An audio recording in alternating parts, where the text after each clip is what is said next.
The EWTN Global Catholic Radio Network presents Vatican Insider with Joan Lewis. Each week, Joan brings you news from inside the Vatican and the Church around the world, as well as interviews and answers to your questions. Now, here's the host of Vatican Insider, Joan Lewis. Welcome to Vatican Insider on this first weekend of March 2025. Amazing how time flies. I'll get to the news in a minute, but want to tell you about the special I've prepared on the beautiful shrine of Our Lady of the Rosary of Pompeii. Now that's just south of Naples. This will air in what is normally the interview segment. Why this shrine this week? Well, just this week, Pope Francis authorized the promulgation of the decree of canonization of Blessed Bartolo Longo, who founded this shrine. His own life story rates a full-length movie, from his university years as a follower of Satanism to his conversion, his love for Mary and the Rosary, the founding of this shrine, his beatification by St. John Paul, and his canonization now on the horizon. From Satanism to sainthood, truly stunning. But first, the news. Obviously, the big story is the continuing hospitalization of Pope Francis, who is battling, among other things, double pneumonia. He's also fighting a polymicrobial infection, and that's a three-pronged infection of a virus, bacteria, and fungus. Gemelli Hospital and the Holy See Press Office release bulletins twice a day. The very brief morning bulletins are generally reassuring, noting that the Pope spent a peaceful night, he had breakfast, sometimes sitting in an armchair, spent time reading newspapers, even receiving communion, but no medical information per se. Whereas the 7 p.m. evening bulletins contain more medical information. The one from Thursday night, February 27th, said, "The clinical conditions of the Holy Father are confirmed again today to be improving. Today he alternated high-flow oxygen therapy with Ventimask. Given the complexity of the clinical picture, further days of clinical stability are required to resolve the prognosis." The Holy Father, continued the bulletin, dedicated the morning to respiratory physiotherapy, alternating it with rest, while in the afternoon, after a further physiotherapy session, he gathered in prayer in the chapel of the private apartment, which is on the 10th floor, receiving the Eucharist. Then he dedicated himself to work activities. Now, as I record this news segment on Friday, we are hours away from the February 28th evening bulletin. The morning news today, however, said, quote, "As in recent days, the night was spent peacefully, and the Pope is now resting." A second press office note said the rosary for Pope Francis this evening at 9 in St. Peter's Square will be led by Cardinal Victor Fernandez, prefect of the Dicastery for the Doctrine of the Faith. Rosaries in the square have been led every night since February 24th by a cardinal of the Roman Curia. And now some of the other stories of the week. Monday, February 24th. On this 10th day of the Pope's hospitalization, hundreds of people, including cardinals, bishops, and members of the Roman Curia, gathered in St. Peter's Square to pray the Rosary for Pope Francis. Despite the afternoon rain, the chill, and a transport strike in Rome, hundreds of people responded to the call to join in prayer for the Holy Father. That call had been made at noon on Monday. This initiative strengthened the prayer marathon that had already begun last Saturday in various dioceses around the world. Well over 20 cardinals were seated in the front row, while some others were seated among the people. Also present was Sister Raffaella Petrini, who on Saturday, March 1st, takes over the leadership of the Vatican Governorate, along with other collaborators from the Roman Curia and the Diocese of Rome. Tuesday, February 25th. The Vatican released the Holy Father's message for Lent 2025, in which he invites the faithful to journey together in hope and to take the opportunity of the upcoming Lenten season to ask ourselves whether we are truly willing to heed God's call to change our lives. The central theme of Pope Francis's Lenten message is, quote, "Let us journey together in hope and this ties into the broader theme of the Jubilee year, Pilgrims of Hope. The Pope's reflection focuses on conversion and unfolds in three key dimensions: the importance of journeying, journeying together, and journeying with hope. Also Tuesday, Pope Francis, as reigning pontiff and head of the sovereign Vatican City State, still has business to take care of and decisions to make. And on Tuesday he had two visitors, Cardinal Secretary of State Pietro Parolin and Archbishop Edgar Peña Parra, substitute for General Affairs. In that meeting, Pope Francis authorized the promulgation of various decrees for the causes of saints, advancing the causes of canonization for U.S. military chaplain Father Emile Capon, Italian layman Bartolo Longo, known as the Apostle of the Rosary, and 5 others. Also February 25th, the Holy See Press Office announced that Pope Francis has amended the Fundamental Law of Vatican City State, which is from 2023, and another law on the government of Vatican City State from November 2018. In light of these changes, he appointed 2 individuals as Secretaries General of the Governorate of Vatican City, effective March 1st, 2025. Now, this is the same day Sister Raffaella Petrini, Franciscan Sisters of the Eucharist, will assume the office of President of the Pontifical Commission for Vatican City State and President of the Governorate. The Pope has granted her the authority to assign these responsibilities to the 2 new individuals in the Governorate. Also Tuesday, in a message to the 4th Latin American Conference organized by CEPROM and the Pontifical Commission for the Protection of Minors on the theme Artificial Intelligence and Sexual Abuse, a New Challenge for Prevention, Pope Francis appealed for responsibility and conscience. Now, CEPROM, C-E-P-R-O-M-E, is a reference institution for training in the prevention of sexual abuse in ecclesiastical environments in Latin America. Also February 25th, Gaza's Holy Family Parish sent a video to Pope Francis wishing him a speedy recovery. Since the outbreak of war in the Middle East, the Pope has called the parish and its community every evening at 7 p.m., checking in on their well-being amidst the Israeli offensive.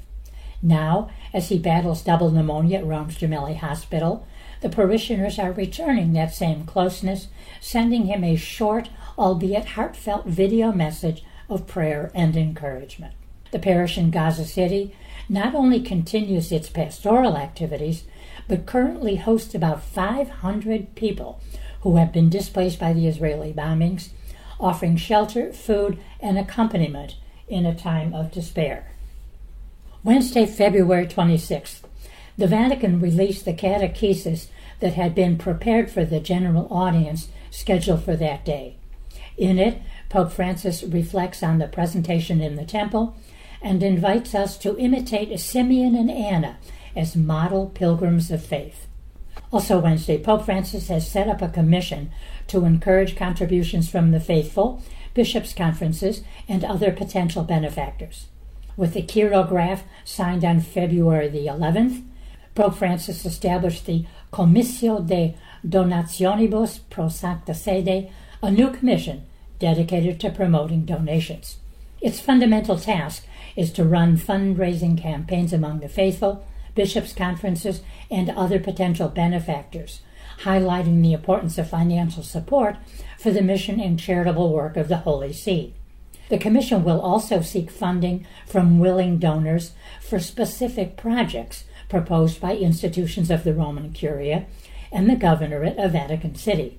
At the same time, it will respect the independence and responsibilities of each curial entity in accordance with existing regulations. Friday, February 28th, the Vatican announced that the traditional annual Ash Wednesday Lenten procession from Sant'Anselmo Benedictine Basilica to the Dominican Basilica of Santa Sabina will be presided over by Cardinal Angelo De Donatis, Major Penitentiary and Delegate of the Holy Father Francis. At 4:30 p.m. in Sant'Anselmo all'Aventino, the stational liturgy will begin, followed by the procession to Santa Sabina, where Mass and the imposition of ashes will be celebrated. Also Friday, made public was Pope Francis's message to the participants in the course for those responsible for Episcopal liturgical celebrations of the Pontifical University of Sant'Anselmo. The Benedictine-run university is known for PIL, P-I-L, the Pontifical Institute for Liturgy. Well, those are the week's news highlights, but stay right here for my special on the Shrine of Our Lady of the Rosary in Pompeii, Italy, and the story of its founder, Blessed Bartolo Longo, whom the Pope this week approved for canonization. And more than anything else, keep up your prayers for Pope Francis.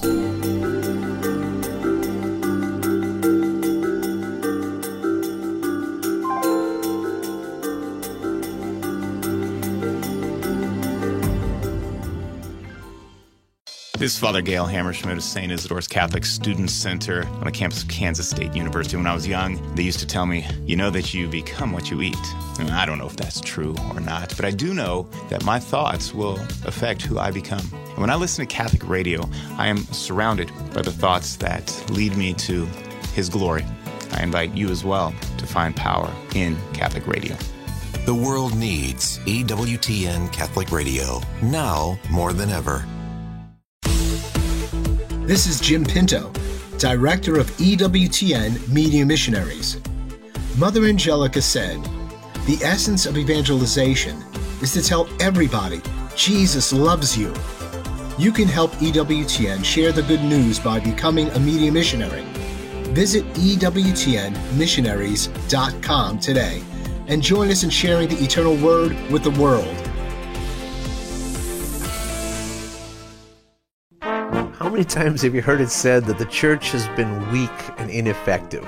G.K. Chesterton says the church has been so powerful and effective that it colored even the things that it had not hoped to influence and changed its enemies as well as its friends.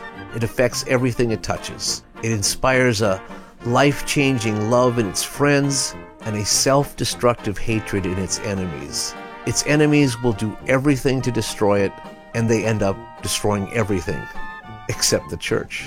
The Catholic Church, says Chesterton, has endured for 2,000 years, and the world within the church has been more lucid, more level-headed, more reasonable in its hopes, more healthy in its instincts, more humorous and cheerful in the face of fate and death than all the world outside. Spend more time with the Apostle of Common Sense. Visit chesterton.org for more information. Welcome back to Vatican Insider. Here's Joan Lewis. Welcome back to Vatican Insider and to another special I've prepared on a much-loved, very celebrated Italian shrine. We will actually take a mini pilgrimage to Our Lady of the Rosary of Pompeii, a half hour south of Naples, which has a beautiful and even touching story. It's a shrine that has a special place in my heart. My very first encounter in 1997 with a prelate of this beloved Marian shrine is at the end of this story. It's a surprising and unexpected encounter that will help you understand why I have a special place in my heart and in my memories for the late Archbishop Francesco Saverio Topi. In 2015, I was back on yet another visit. An acquaintance of mine from those days that we both worked in the Roman Curia, Archbishop Tommaso Caputo, the prelate of this beloved Marian shrine, had celebrated the 11 a.m. Mass which I had attended, and I was blessed to have a chance to speak with him in the sacristy before Mass with the help of a volunteer Dame of Malta, Christiana. Our Lady of the Rosary of Pompeii is also beloved by popes. Pope St. John Paul II visited Pompeii on October 21, 1979, during a visit to Naples, and he returned there on October 7, 2003, for the conclusion of the Year of the Rosary. Pope Benedict XVI presented his 6th Golden Rose to Our Lady at the Shrine of Pompeii during the month dedicated to the Rosary on October 19, 2008. And Pope Francis visited this Marian shrine on March 21, 2015. I had visited just before his trip to the shrine. After spending several minutes in quiet prayer before the famous image of Our Lady of the Rosary, the Pope greeted the faithful, saying, "Thank you so much for this warm welcome." We prayed to Our Lady so that she might bless us all, you, me, and the whole world. We need Our Lady to watch over us. And pray for me, don't forget. Now I invite you all to recite a Hail Mary to Our Lady, and then I will give you my blessing. Pope Francis has often spoken of his love for the Virgin Mary and the importance of Marian shrines. Archbishop Caputo described Pope Francis's visit to Pompeii as an event of extraordinary ecclesial importance.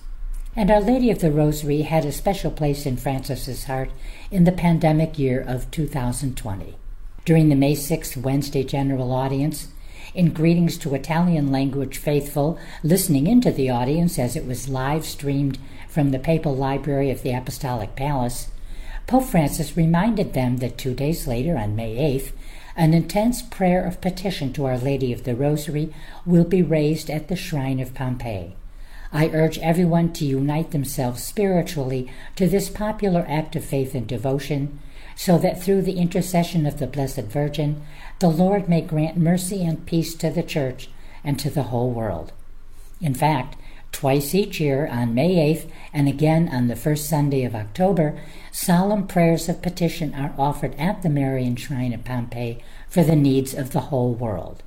Now I'm going to start the story of the shrine with a quote from the man who founded Our Lady of the Rosary of Pompeii. Quote, "With the boldness of desperation, I lifted my face and hands to the Heavenly Virgin and cried, 'If it be true that you promised St. Dominic that whoever spreads the rosary will be saved, I will be saved, because I will not leave Pompeii until I have spread your rosary.' Those are the words of Blessed Bartolo Longo, said in Pompeii, Italy, in October 1872. Now, let's go back a bit in time for the story of Blessed Bartolo and the Shrine of Our Lady of the Rosary of Pompeii. At 1 p.m. on August 24th, 79 B.C., Mount Vesuvius rumbled, roared, and then erupted, heaving its molten insides onto the populace of Pompeii and burying the ancient city. What remained was only a ghostly silence of a once flourishing center. The new Pompeii would arise 1,796 years later. Called the Miracle City by its inhabitants, Pompeii as we know it today is the result of that promise made by Bartolo Longo, a lawyer and devout layman, a promise that became a reality in 1875 when work began on the construction of the church dedicated to Our Lady of the Rosary. The church and the buildings housing the charitable works associated with it eventually led to the birth of the city, the new Pompeii. Bartolo Longo was born in 1841 near Brindisi on Italy's Adriatic coast. Those who knew him as a young man described him as cordial, easygoing, of a lively intelligence, and devoted to the church. However, his university years were to be troubled ones, as anti-clerical sentiments were running strong in newly unified Italy. Prodded by anti-church liberals, Bartolo tested the waters, if you will, of Spiritism, and he went through a crisis in his faith. Aided by two good friends, Professor Vincenzo Pepe and the learned Dominican Father Alberto Radente, he not only rediscovered his faith, but renounced his legal career and devoted himself to works of charity and religious studies. Providence brought Bartolo Longo to the little town of Pompeii, a half-hour south of Naples, in 1872, where a widow and the mother of five, the Countess Mariana de Fusco, asked him to administer her property. Struck by the human and religious poverty of the peasants of the area, Bartolo anguished over how he could help them better their lives. Following a divine inspiration, he decided to devote himself to teaching the catechism and spreading devotion to the rosary, remembering Father Radente's words, "If you are looking for salvation, propagate the rosary. It is the promise of Mary.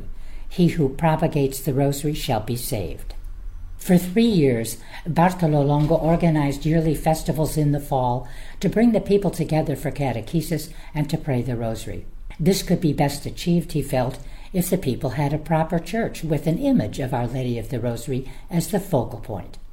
Thus, in 1875, he began searching the stores of Naples, hoping to have one in time for that year's concluding ceremonies on November 13th. The ever-faithful and supportive Father Rodente recalled that years earlier he had bought such an image, which he had entrusted to Sister Maria Conchetta of the Conservatory of the Rosary at Porta Medina. Bartolo hurried to Porta Medina, asked for the painting, and was horrified when he saw how ugly it was and how much in need of repair.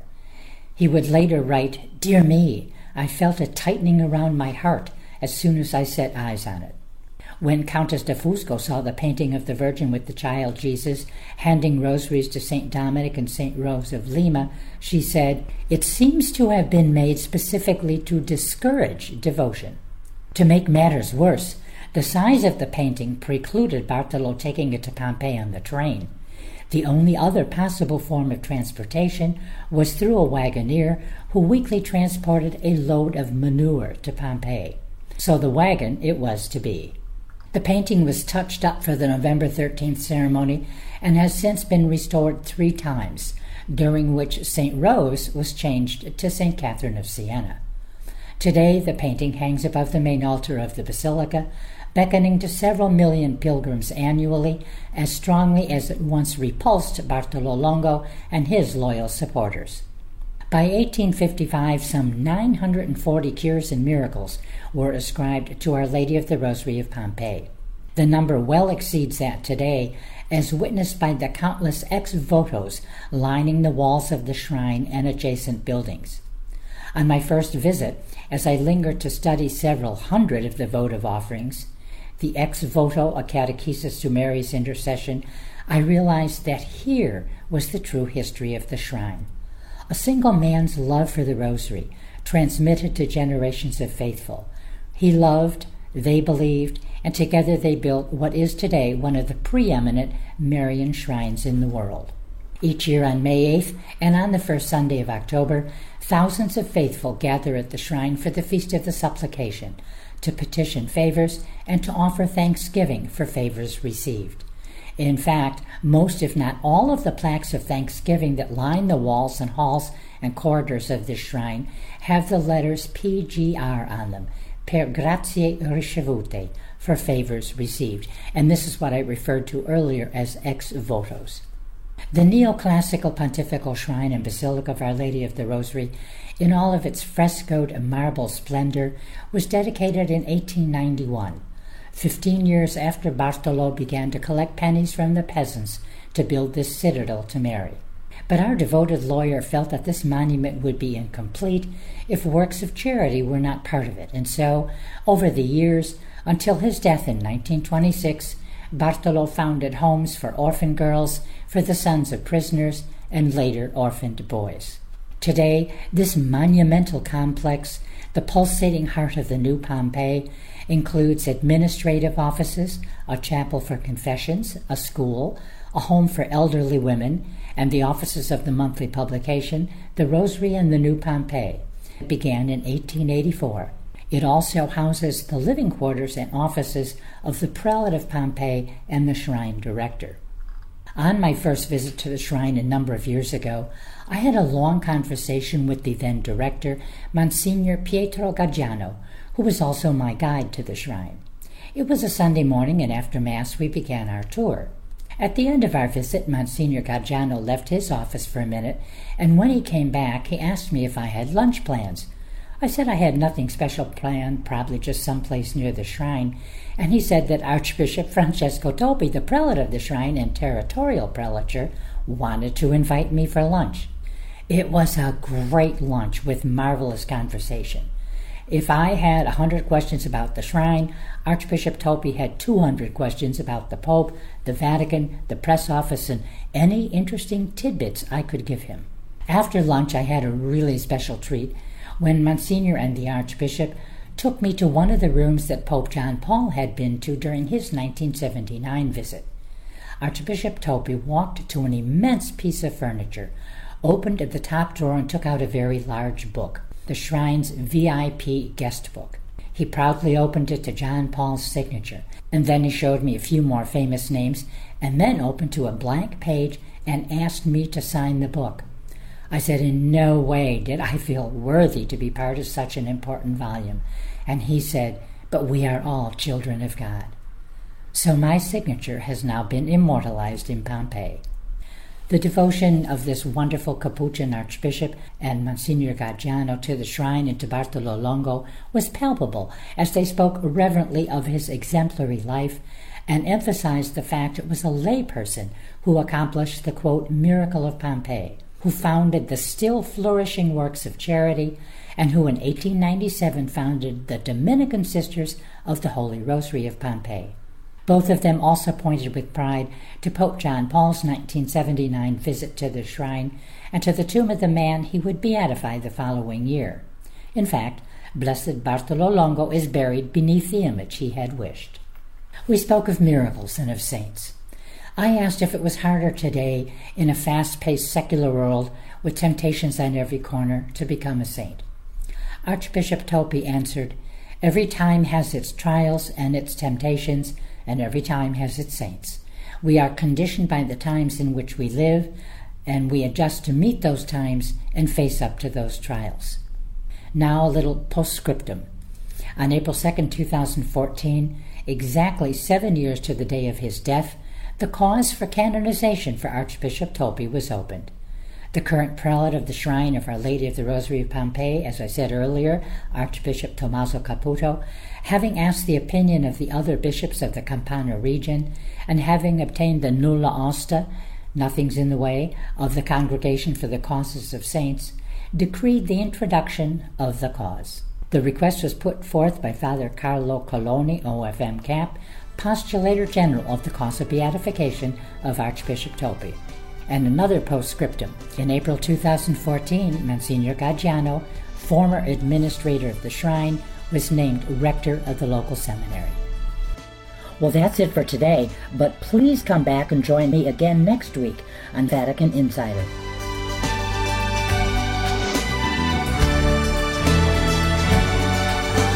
For more information on these stories, or to check out Joan's blog and to ask her a question, go to EWTN.com. That's EWTN.com.